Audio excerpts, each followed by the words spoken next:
Do you ever watch people sleep for fun? Do you like to stare at doorknobs? Do you ever drink water and wonder what if it was pee? Have you ever tried to teleport? Now, it's no secret that I wear this hat, my friends, for a good reason, and it's because my hairline is down to my ass crack. However, wearing a hat can also be useful for magic tricks. So today, I'm going to show you a magic trick with a hat. So here's what it looks like. You have the person call stop anywhere they want. Let's say they call stop over here, and they remember the card. In this case, the 6 of hearts. Well, guess what? That card is lost in the middle of the deck, never to be seen again by a participant. You even hand the deck off to them and they could shuffle it. You tell them to take that very deck and hold it between their hands, so there's no way that me, the sneaky magician, could come and take it from them. At this point, you just reach for your hat and tell the participant to look inside for the first time. They could see one card and one card alone, and it happens to be the card they picked, the 6 of hearts. What's great about that trick is that the glare from your head could be used as an additional form of misdirection to do the secret move. Now, in order to best do this trick, unfortunately, you're going to have to palm a playing card. You're going to have to learn how to do a palm, which means a nice way of sneaking a playing card onto your hand. Now, luckily for you, I teach about half a dozen different ways to do this on the PigCake Magic Academy. That's right, the price of a single White Claw is enough to get you access to all of these videos going over card stuff, coin stuff, mentalism if you pay 2 White Claws a month. But look at that list of tricks, routines, and moves that you get access to the moment you sign up. At this point, the only thing that's stopping you is the fear of knowing too much. And I'm also constantly adding to that list. So don't think that this is just a thing that I added to and made once and then that's it. No, I'm always adding to the PigCake Magic Academy. So you're going to need to learn how to get a card palmed into your hand. My favorite method is the one-handed top palm, which is the most efficient way because all you're doing is holding the cards with one hand and just using your pinky. Look at that. I'm using a pinky to prop that card up into a palm position. I know, you guys might be turned off because some of you guys might not like the idea of sneaking a card in your hand, but you have a lot of misdirection, you have a lot of cover. I myself personally hate palming cards because just look at the hands. They're tiny, they're feeble, they're delicate. So first things first is you're going to have the participant call stop anytime they want. Whoever they call stop, you're going to use your middle finger to point to the card they stopped at. In this case, this one right over here. Now what you're going to need to do at this point is you're going to square up the deck. But when I square up the deck, look what's going to happen. You see my little pinky?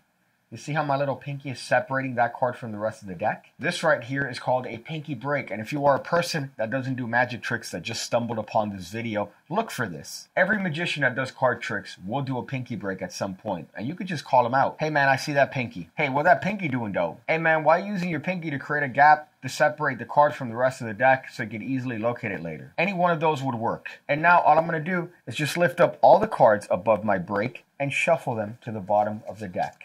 What does this do, my friends? Well, guess what? Now their card is controlled directly to the top of the deck. What this means is that now I could ask the participant if they happen to be good at shuffling playing cards. Now, look what this does.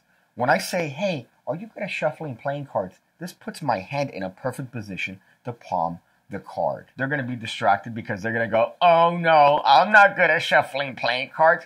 I can't even read. Because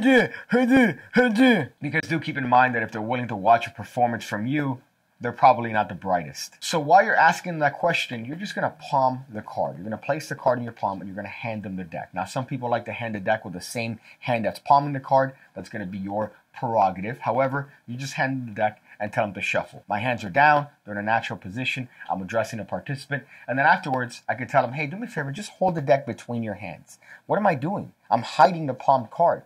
So I could tell them, just place the deck between your palms to make sure that I can't get in there. Now at this point, you have several options for how you want to proceed. Now, if you are an individual that wears your baseball cap backwards, it says a lot about you. Firstly, it says that your hand placement is questionable when you hug girls. Second of all, it says that you're a real cool guy. And it's easy for you to sneak the card, and there's a couple ways to do it. First of all, you're going to take the palm card, and you're just going to use your fingers to separate. So right now, I'm going to use my fingers to separate, and I'm just going to grab the brim of the cap. So right now I'm grabbing that brim, if you could see that. As a matter of fact, I could see myself here to better teach you the actual move itself. So I'm going to come in, I'm going to scissor the brim of the hat like this, and I'm going to start taking it off. Now notice my position when I start taking off my hat is going to be closer to the actual bulk of the hat itself. Now when you're in this position, what's going to happen is that your left hand is going to come in from the front and take the hat this way, as you're going to bring the hat down like this to show the participant. Now you're also going to learn a different move here with the right hand. you're going to have to propel the card into the actual section of the hat that contains your head. And the way that you do that is by squeezing your hand. You see what that does is that that's going to allow that card to take off from the bottom part of your palm and actually land in the hat itself. So as I'm taking the brim off, what's happening is that I'm just allowing that card to get squeezed inside of the actual hat itself. So this is taking place as I'm bringing the hat down to show the participant. Now the good thing is that I'm holding it at fingertips up here, which is a very important part because it doesn't seem like I've placed my hand anywhere near this part of the hat. So it just seems like I'm using my hands to take out the hat. This is at fingertips, and now I could show the participant that the card is actually inside of the hat. So at speed, the movement just looks like this, just like that.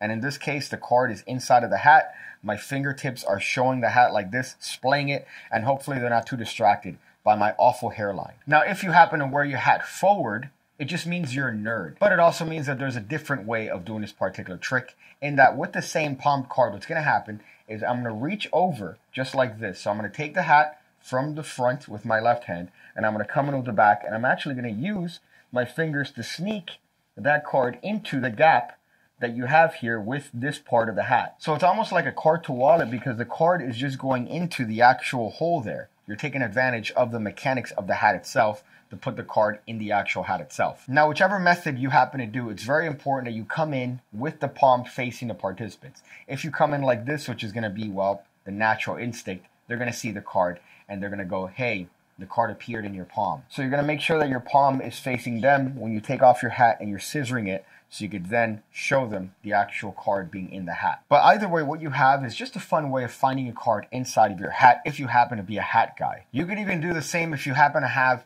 a cardboard cutout of Joseph Biden wearing a MAGA hat. What you could do is that you could just palm the card, have the card in palm position, and go, oh, look, so this is a perfectly ordinary prop that I carry on me, just Joseph Biden wearing a MAGA hat. And you're not going to believe this, but he actually has something in his head this time.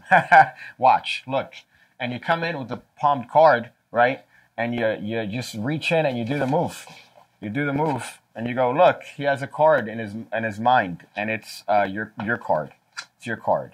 Good job, Joe. See, the key to comedy is persistence. I hope you noticed that bit just fell entirely on its head. You get it? But I still kept with it. Persistence is what made it funny, which is the advice at the end of this video. If you bomb a joke, it doesn't matter. Just truck on through, all right? Get through it. Get to the finish line. It doesn't matter if you're completely decimating and burning the room. Just do it. Get through it, and you're going to see that at least you might get a giggle. I see you again. When I see you again. When I see you again. When I see you again. When I see you again. When I see you again. When I see you again.